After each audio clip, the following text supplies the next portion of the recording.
Дараагийн мэдээ. Улсын хүүхэлдэйн театрт бүгд найрамдах Солонгос улсын соёл урлагийн боловсролын хөгжлийн одоо төсөл 3 дахь жилдээ хэрэгжиж байна.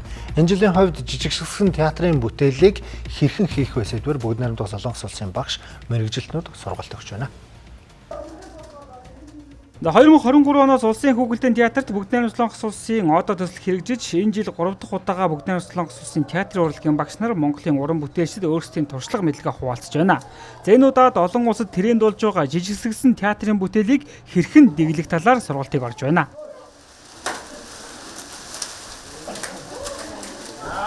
전 세계적으로 공유하고 있는 트렌드 болоод байгаа жанр гэж байдаг. Жанраа яг нөгөө нэг гүйцэж чадахгүй байгаа тал бол Монголд байсан. Тэгээ энэ удаагийн уудаа төслөөрөө болохоор яг ийм жанруудыг Монгол уран бүтээлч таниулах, мэдүүлэх зорилготой ингээ ажилласан байгаа. Жишээлх юм бол одоо энэ жижиг хүүхдэйн театр гэдэг байгаа шүү дээ. Энэ жанр бол одоо яг олон улсад маш их нэрд гараад байгаа, маш их хүмүүс сонирхож байгаа ийм жанр байгаа.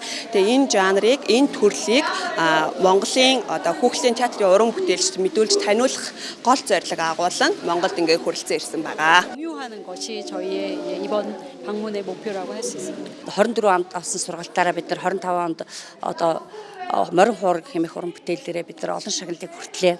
Энд бол жишээ нь морин хуур уран бүтээл маань одоосын Гигамоза актимаас Гигамоза хүртлээ. Мөн Оросын холбооны улс зохицсон олон улсын фестивальд оролцож Байкаски талисман гэдэг энэ жил бүр зохиогддог энэ уралдаанд оролцож бас гран приг хүртээд ирээд одоо удаагүй 2-3 хон хонж байна. Тэгэхээр зэрэг одоо бид нар бол энэ төсөл хэрэгжснээрээ одоо хүүхдийн театрт болоод Монгол Улсын соёл урлагийн салбарт бол бас нэлийн томоохон ач холбогдол өгч байна гэж бид нар үзэж байна. За 2023 онд гарын доорх материалууд болоод хаягдлаар хүүхэлдэйн урлах арга зүйг зааж байсан бол 2024 онд сүүдэр ашиглан жүжиг тавих аргуудыг зааж байсан юм а.